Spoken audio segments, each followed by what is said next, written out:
Student class. Okay. Yeah. So ఇప్పుడు student class I'm taking the student class. So ఇప్పుడు ఇందులో మనం ఏం చేద్దామంటే ఒక ప్రాపర్టీ తీసుకుందాం. ఫస్ట్ ప్రాపర్టీ, సరే సెకండ్ ప్రాపర్టీ తీసుకుందాం. ఓకేనా? ఎన్ని ప్రాపర్టీస్ తీసుకున్నా? 2. String name and int age. సరే మెథడ్స్ నేను ఏం తీసుకోవట్లేదు, మెథడ్స్ ఏం తీసుకోవట్లేదు, డైరెక్ట్ గా డిస్ప్లే చేస్తాను. మెయిన్ ఫంక్షన్ తీసుకుంటున్నాను. Yeah. Okay,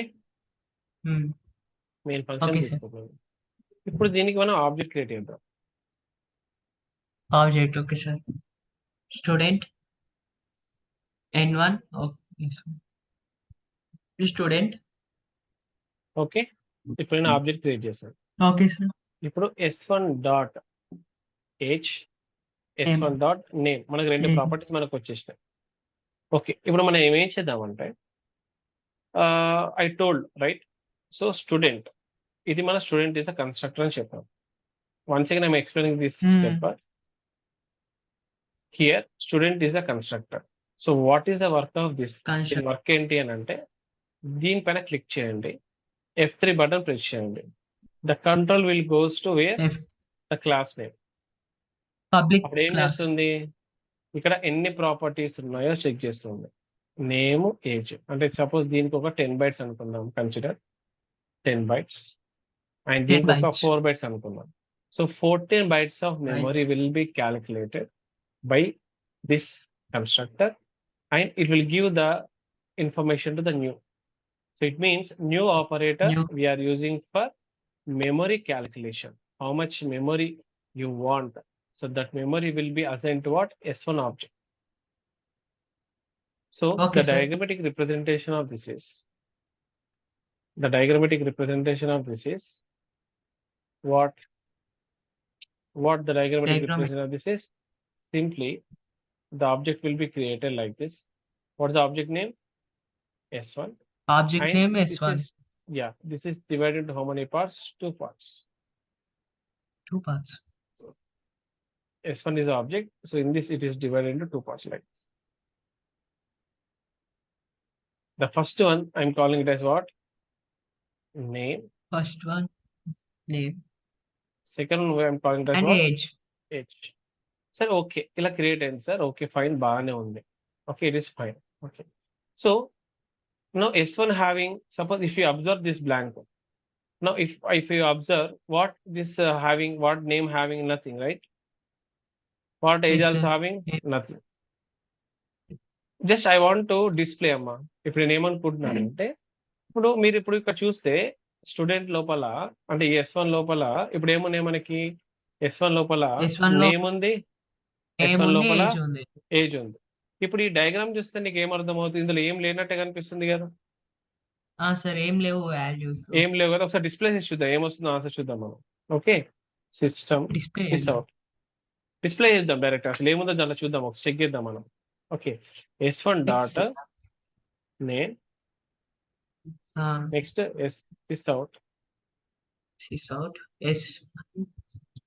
S1 dot age. Age. అరే రెండు రాసిన అయిపోయింది.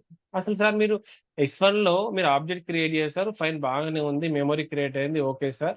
బట్ ఇందులో ఏం లేదు కదా సార్, ఏం లేనప్పుడు మీరు ఎట్లా డిస్ప్లే చేస్తున్నారు అంటే చూద్దాం ఏం డిస్ప్లే అవుతుందో చూద్దాం మనం. ఓకే, నేను రన్ చేస్తున్నట్టు ఏమొచ్చింది? నల్ 0. నల్ల 0 వచ్చింది, అంటే వాల్యూస్ ఉన్నాయి, నల్ 0. వాల్యూస్ ఉన్నాయి అన్నట్టు. అంటే నువ్వు అర్థం చేసుకోవాల్సింది ఏంటంటే ఇక్కడ what you have to understand here it is, what you have to understand here it is, in this Java, in this Java, sir. every instance variable అంటే ప్రతి ఒక్క ఇన్స్టాన్స్ వేరియబుల్ లో వాల్యూ ఉంటది. నువ్వు ఇచ్చినా ఇవ్వకపోయినా మరి ఎవరు ఇస్తున్నారు ఈ వాల్యూ? ఎవరు ఇస్తున్నారు సార్? నేను ఎక్కడ కూడా సార్ నేను నేమ్ ఈక్వల్ టు నల్ ఇవ్వలేదు సార్ నేను.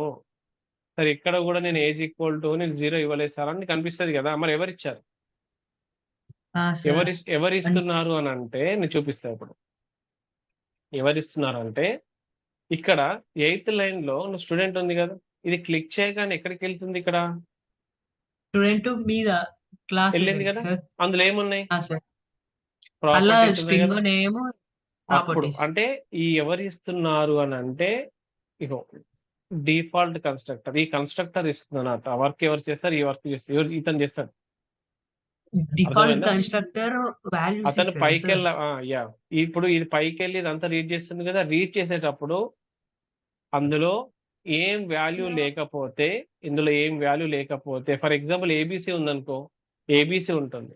ఇప్పుడు ఏం వాల్యూ లేకపోతే ఏం చేయాలి, ఆ ప్లేస్ లో ఏదో ఒక వాల్యూ రిప్లేస్ చేయాలి కదా. సార్ అందుకని చెప్పి ఆ ఆబ్జెక్ట్ లో ఉన్న ఇందులో నేమ్ లోపల ఏం రిప్లేస్ చేసింది, ఇప్పుడు నల్ ఉంది, ఏం రిప్లేస్ చేసింది, నల్ ఇక్కడ ఏం రిప్లేస్ చేసింది, 0. 0. అది నువ్వు అర్థం చేసుకోవాలి. ఇక్కడ ఎవరు అర్థం చేస్తున్నారు, ఈ రెండు వాల్యూస్ ఎవరు అర్థం చేస్తున్నారు, default constructor. Default constructor. Okay అర్థమైంది కదా, సార్. Default constructor. సార్ అది వాల్యూస్ ఇది ఇస్తే నార్మల్ గా అవుతుంది. అయితే చూద్దాం, ఇక్కడే చూద్దాం కదా. ఇప్పుడు ఈక్వల్ టు సపోజ్ ఇక్కడ, సరే ఇదొకటి మనం అనుకుందాం. సరే దీనికన్నా ముందు ఇక్కడ రాస్తున్నా. ఇప్పుడు S1 dot name equals to, నేను ఏం రాస్తున్నా రోహిత్ అని రాస్తున్నాను, semicolon. Rohit. S1 dot age equals to 12 అని రాస్తున్నాను. ఇప్పుడు ఆన్సర్ ఏమొస్తుంది చూడు, రోహిత్ 12. వచ్చిందా. ఇప్పుడు తీసేస్తే ఆన్సర్ ఏంటి, ఇప్పుడు తీసేస్తే ఆన్సర్ ఏంటి, ఆన్సర్ తీసేస్తే నల్లును 0. అది గుర్తుపెట్టుకోవాలి. అడుగుతారు what are the default values of instance variables అని అంటారు. అప్పుడు ఏం చెప్పాలి, ఓకే సార్. ఆబ్జెక్ట్స్ అని, అదేంటది, it is assigned by the default constructor అని చెప్పాలి. Okay sir. ఓకేనా. సరే ఇప్పుడు ఇంకొక ఆబ్జెక్ట్ క్రియేట్ చేస్తున్నాం. అంటే మీకు అర్థమైంది ఏంటి, ఇప్పుడు రోహిత్ అనే దాంట్లో ఇందులో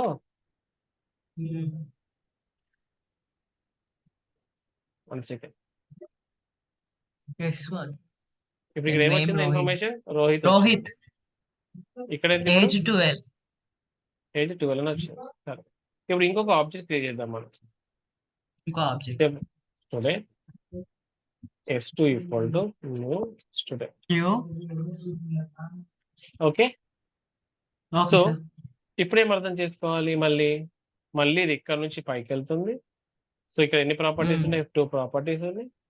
2 ప్రాపర్టీస్ ఉన్నాయి.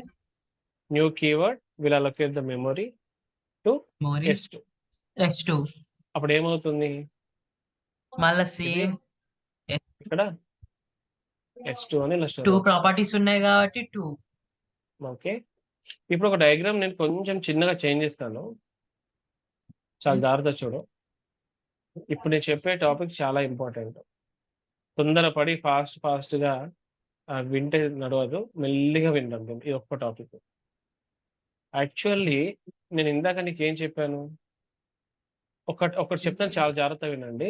ఇక్కడ యాక్చువల్లీ జావా అంటే, ఇప్పుడు ఫర్ ఎగ్జాంపుల్ సి కానీ C++ ఉందనుకో, సి కానీ C++ ఉంటే ఆ ప్రోగ్రామ్స్ అన్ని ఎక్కడ ఎగ్జిక్యూట్ అవుతాయి అంటే మన సిస్టంలో మెయిన్ మెమరీలో మనకి రన్ అవుతాయి. సిస్టమ్ మెయిన్ మెమరీ అంటే ర్యామ్ లోపల రన్ అవుతాయి అన్నమాట. కానీ జావా ప్రోగ్రామ్స్ ఎలా రన్ అవుతాయంటే,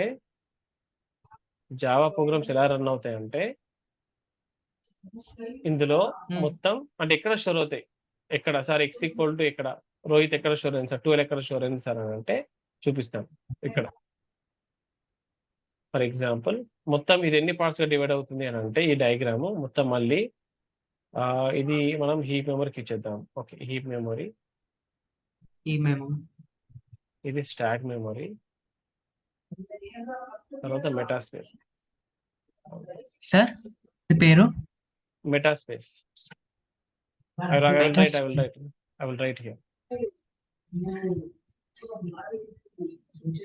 దీన్ని ఏమంటారు అని అంటే,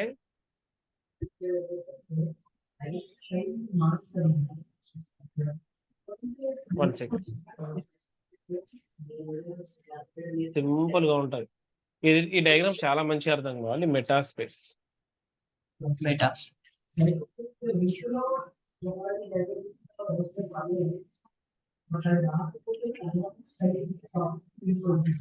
ఓకే, ఇది మెటా, ఏది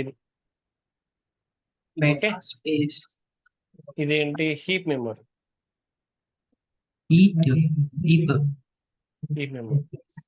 ఇది స్టాక్ మెమరీ.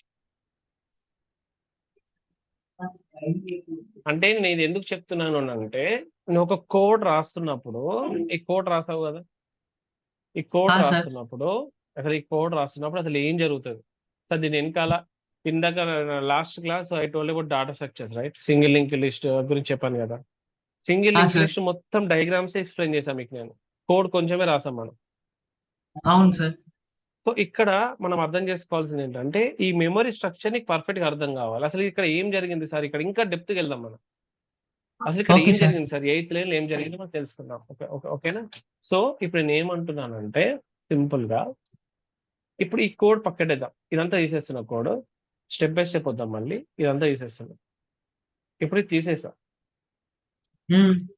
ఇప్పుడు ఇది తీసేస్తున్నా. ఓకే, రన్ చేస్తున్నా కోడ్, చూద్దాం ఏం జరుగుతుంది. అరే రన్ చేశాను, రన్ చేశాను కదా, ఇక్కడ ఏం రాలే. ఏం రాలే. బట్ ఇక్కడ ఏమైంది, మెమొరీ అనేది రన్ అయింది. ఒకటి గుర్తుపెట్టుకో, జావా కోడ్, సరే వాళ్ళని అడుగుతారు నీ జావా కోడ్ ఎప్పుడు రన్ అవుతుంది అని ఎవరైనా అడిగారు అనుకో, sir when memory allocation starts అన్నట్టు. అంటే ఇక్కడ నువ్వు మెమొరీ ఇచ్చేసావు కదా దీనికి, దీని వర్క్ ఏంటి, దీని వర్క్ ఏంటి, ఇక్కడికి వెళ్ళి పారామీటర్స్ అన్ని రీడ్ చేసుకొని ఎంత అవసరమో అంత ఇదేం చేస్తుంది, మెమొరీ అలొకేట్ చేస్తుంది. మెమరీ అలొకేట్ చేస్తుంది న్యూ. ఆ మెమొరీ ఈ స్టెప్ మీనింగ్ చాలా బాగా చెప్తా, మంచిగా చూడు. దీని మీనింగ్ ఏంటి అని అంటే హీప్ మెమరీ లోపల ఒక ఆబ్జెక్ట్ క్రియేట్ అవుతుంది,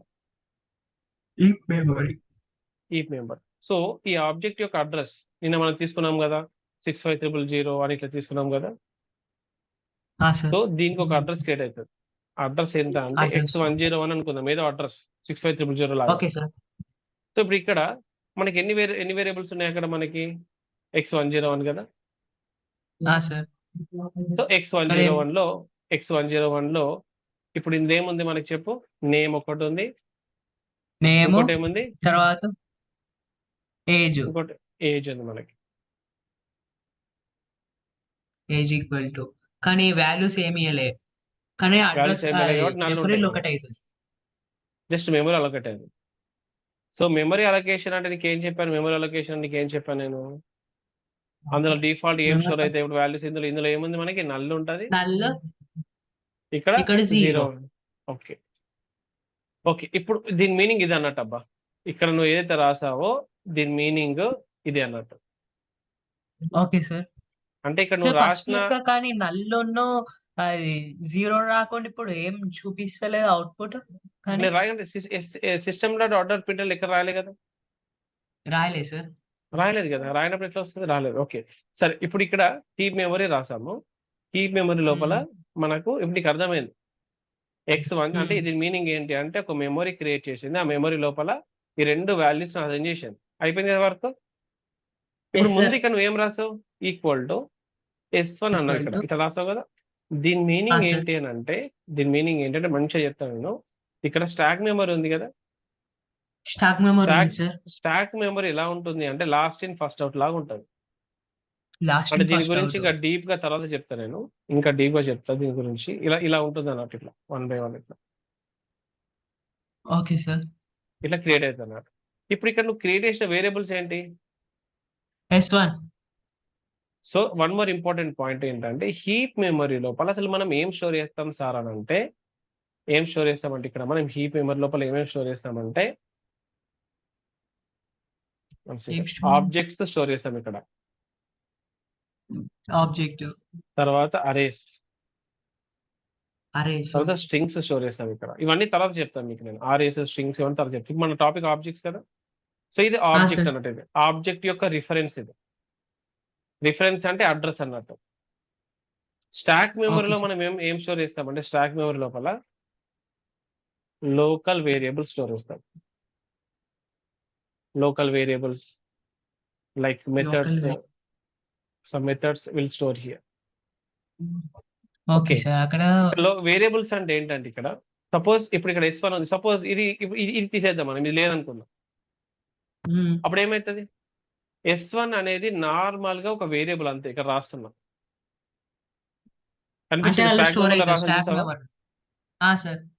S1 అనే వేరియబుల్ రాసిందా కనిపిస్తుందా. బట్ S1 ఈక్వల్ ఏమైనా ఉందా, ఇక్కడ ఏం లేదు కదా, ఏం లేదు సార్. బట్ ఇందాక ఒక స్టెప్ చెప్పా, ఏం స్టెప్ అది? న్యూ స్టూడెంట్ అని చెప్పాను న్యూ కదా. సార్ చెప్పారు. ఇప్పుడు దీని మీనింగ్ ఏంటి? దీని మీనింగ్ ఏంటి? మెమరీ మెమరీ కదా, ఇది కదా. ఇప్పుడు ఈ రెండు సార్ తీసుకొచ్చి నేను ఒకటే లైన్ లో పెట్టాను అనుకో, అప్పుడు ఏమైంది? లైన్ లో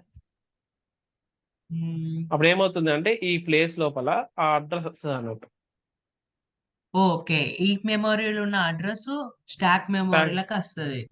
yeah, that is a thing. అర్థమైందా? ఇక్కడ నుంచి కనెక్ట్ అయింది ఇప్పుడు. సార్ లోపల సో ఉన్న ఇట్లా వాల్యూస్ కూడా వచ్చేస్తాయి కదా సార్ వాల్యూస్ దాంతోనే? ఎందుకు వస్తాయి అంటే అడ్రస్ నువ్వు అసైన్ చేసుకుంటున్నావు అని అంటే ఆటోమేటిక్ గా నువ్వు అన్ని వాల్యూస్ రీడ్ చేసుకోవచ్చు కదా. వాల్యూస్ రావు, నువ్వు ఓన్లీ ఓకే అడ్రస్ సార్. మాత్రమే వస్తుంది ఇక్కడ. అంటే ఇక్కడ మనం ఏమంటామంటే S1 అనేది, S1 ఉంది కదా, S1 ని మనం ఏమంటామంటే sir. S1 is not an object. Actual object అనొద్దు దాన్ని. S1 is a object reference variable. Reference variable అంటే ఏంటి? It will store the address. It will store the address of what? Object. అంతేనే, డయాగ్రామ్ ఓకే ప్రకారం అదే ఉంది కదా. Sir. చలో మనం ఇంకొకటి తీసుకుందాం. ఇప్పుడు ఇందులో నేను పెన్ అనే క్లాస్ రాస్తున్నాం, మళ్ళీ pen P1 pen equals to new pen. ఇప్పుడు దీని మీనింగ్ పెన్ ఏంటి? మళ్ళీ దీనికి సంబంధించిన ఆబ్జెక్ట్ ఒకటి క్రియేట్ అవుతుంది ఇక్కడ హీప్ మెమరీ లోపల. డీప్ మెమరీలా. అంతేనా? సో దీని అడ్రస్ కూడా సార్. మనం ఏమనుకుందాం అంటే ఈసారి ఏమనుకుందాం అడ్రస్ ఈసారి XZ102. 2 అనుకుందాం. అంతే, వెరీ గుడ్. X102. సో ఇక్కడ ఇందులో ఏమున్నాయి? మనం నేమ్ ఒకటి తీసుకున్నాము, నల్. ఇంకోటి ఏం తీసుకున్నాం? ప్రైస్ తీసుకున్నాము. Price equal 0. 0. సో ఇక్కడ అడ్రస్ క్రియేట్ అయింది. ఇప్పుడు ఈ అడ్రస్ ఎవరికి అసైన్ చేయాలి? మనం P1 కి అసైన్ చేయాలి. P1 ఎక్కడ P1 స్టోర్ కి అవుతుంది? స్టాక్ మెమరీలో స్టాక్ మెమరీలా ఉంటుంది. P1 so X102. X102. So ఇలా ఇక్కడ మనం అర్థం చేయాలి. ఓకే అర్థమైందా సార్. అబ్బా? అర్థమైందా క్లియర్ గా? సార్. సార్. అంటే ఇది సార్ ఫోటో చూస్తుందంటే తీసుకుంటా ఒకసారి. తీసుకున్నాను.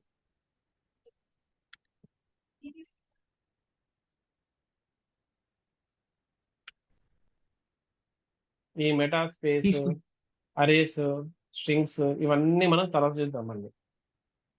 Okay sir. ఓకే, ఇప్పుడు అంతా అర్థమైంది కదా, సార్. క్లియర్, ఏం డౌట్స్ లేవు. అంటే ఇక్కడ నేను ఏమంటున్నానంటే ఎప్పుడైనా సరే మీరు కోడింగ్ చేసేటప్పుడు మనం రాస్తున్న ప్రతి ఒక్క లైన్ మనకు డౌట్ ఉండదు. ఎందుకు రాస్తున్నాం అని. ఇక్కడ రాస్తున్నావు అంటే ఎస్ టైప్ అంటే ఇది S1 అనగానే ఏమనుకో రిఫరెన్స్ ఇది స్టాక్ లో ఉంటుంది. S1 ఎక్కడ ఉంటుంది? స్టాక్ లో ఉంటుంది. ఇప్పుడు ఇది ఎక్కడికి వెళ్ళిపోయింది? ఇదేంటి? కీప్ మెమరీ లో స్టోర్ అయింది. అంటే అక్కడ నుంచి ఇక్కడికి నువ్వు కనెక్షన్ ఇచ్చేసావు నువ్వు అర్థం చేసుకోవాలి ఇక్కడ. అర్థమైందా? ఇప్పుడు సిస్ అవుట్ డిస్ప్లే చేద్దాం. మనం ఏం డిస్ప్లే చేద్దాం? S1 dot name sys out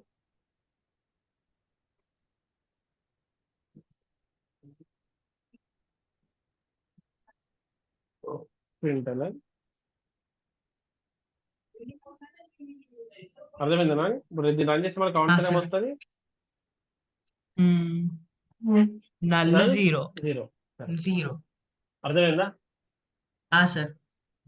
ఇక్కడ ఇంకొక పాయింట్, ఫర్ ఎగ్జాంపుల్ ఇక్కడ ఈక్వల్ టు XYZ అన్నాను, ఈక్వల్ టు 12 అన్నాను. అంటే నువ్వే చెప్తున్నావు ఏంటి అని అంటే నేను ఇనిషియల్ గా నా వాల్యూ వచ్చేసి XYZ ఉండాలి, నా ఏజ్ వచ్చేసి 12 ఉండాలి. ఇప్పుడు చూడు, నువ్వు రన్ చేయకూడదు, నీకు ఏమొస్తుంది? వచ్చిందా? వచ్చింది సార్. మళ్ళీ కాపీ పేస్ట్ చేస్తున్నావు, మళ్ళీ కాపీ S2 పేస్ట్. ఇస్తున్నావు. S2 ఇచ్చాను. సేమ్ వస్తుందా? సేమ్ వస్తుంది, ఎందుకంటే నువ్వు అక్కడ ఆల్రెడీ ఇచ్చేసినావు, నువ్వు డిఫరెంట్ ఇవ్వట్లేదు. అన్నిట్లలో నీకు ఇక్కడ సేమ్ ఇచ్చేసి వాల్యూస్ వచ్చాయి. సేమ్ అక్కడ రావడం ఇస్తే వల్ల సేమ్ వస్తాయి. ఇక్కడికి అర్థం చేసుకోవాల్సింది ఏంటంటే S1 లోపల నువ్వు సేమ్ ఇచ్చావు, S2 లోపల కూడా సేమ్ ఇచ్చావు. ఇప్పుడు కన్స్ట్రక్టర్ యొక్క వర్క్ ఏంటి? పైకి వెళ్తుంది, ఇన్ఫర్మేషన్ రీడ్ చేసుకొని S1 కి ఇస్తుంది. సో మళ్ళీ ఈ కన్స్ట్రక్టర్ యొక్క వర్క్ ఏంటి? ఇది పైకి వెళ్తుంది, మళ్ళీ స్టోర్ చేస్తుంది. ఇప్పుడు పైకి ఇది మనకు వెళ్తుంది అవ్వచ్చు. ఇది మనకు డ్రైబ్యాక్ కదా, అడ్వాంటేజ్ ఎందుకు అవుతుంది? అప్పుడు ఒక క్లాస్ లో అందరి నేమ్ సేమ్ ఉంటాయి కదా. సార్. అంతే కదా. ఇలా చేసుకుంటూ వెళ్ళిపోతే అందరి ఏముంటాయి? అందరి సేమ్ నేమ్స్ సేమ్ ఉంటాయి కదా. సో ఇప్పుడు మనం ఏం చేద్దామంటే దీన్ని మనం కొంచెం నేర్చుకుందాం దీనిపైన. ఓకే, S3 S4 ఎస్ చూడు ఒకసారి ఏమొచ్చింది అవుట్పుట్. నువ్వు ఆబ్జెక్ట్స్ క్రియేట్ చేసిన ఫైన్ అవుట్పుట్ బాగానే ఉంది, బట్ అన్నిట్లలో నీకు వేరియేషన్ చేంజ్ వచ్చినాయి చూడు, అన్నిట్లో సేమ్ వచ్చినాయి. మరి ఏముంది దీనికి సార్ అడ్వాంటేజ్? సరే class is blueprint, drawback ఉంది.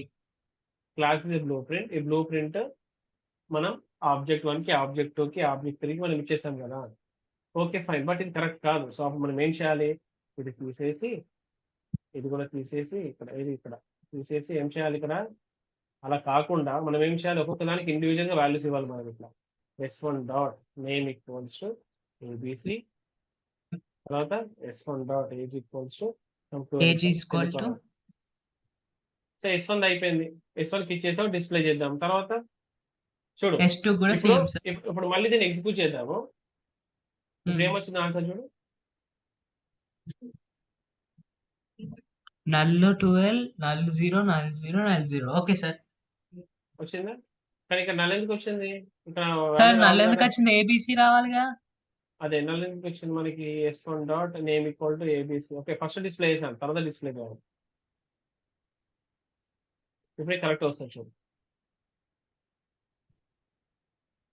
అర్థమైందా? సార్ అంటే రిమైనింగ్ దాంట్లో నువ్వు ఏం వేయలేదు కాబట్టి అప్పుడు ఈ కన్స్ట్రక్టర్ ఏం చేసింది, దాంట్లో 4 వాల్యూస్ ఇచ్చింది. అర్థమైంది కదా. అర్థమైంది సార్. తర్వాత ఇక్కడ వేరే వాల్యూస్ ఇద్దాం, ఏబిసిడి 1 2 3. జెడ్ వై మళ్ళీ ఇక్కడ 13 ఒకటి ఇద్దాం, ఏబిసిడి ఏబిసిడి ఏబిసిడి 1 2 3. ఓకే మళ్ళీ రన్ చేద్దాం. వచ్చిందా? మళ్ళీ జాయిన్ గా క్లాస్, అర్థమైంది కదా. Okay sir. ఇక్కడ సిస్టమ్ అవుట్ కింద పెట్టలేదు సార్. s1 ఇచ్చాం కదా, చేంజ్ చేయాలి ఇక్కడ s2. ఇప్పుడు ఆన్సర్ వస్తుంది చూడు.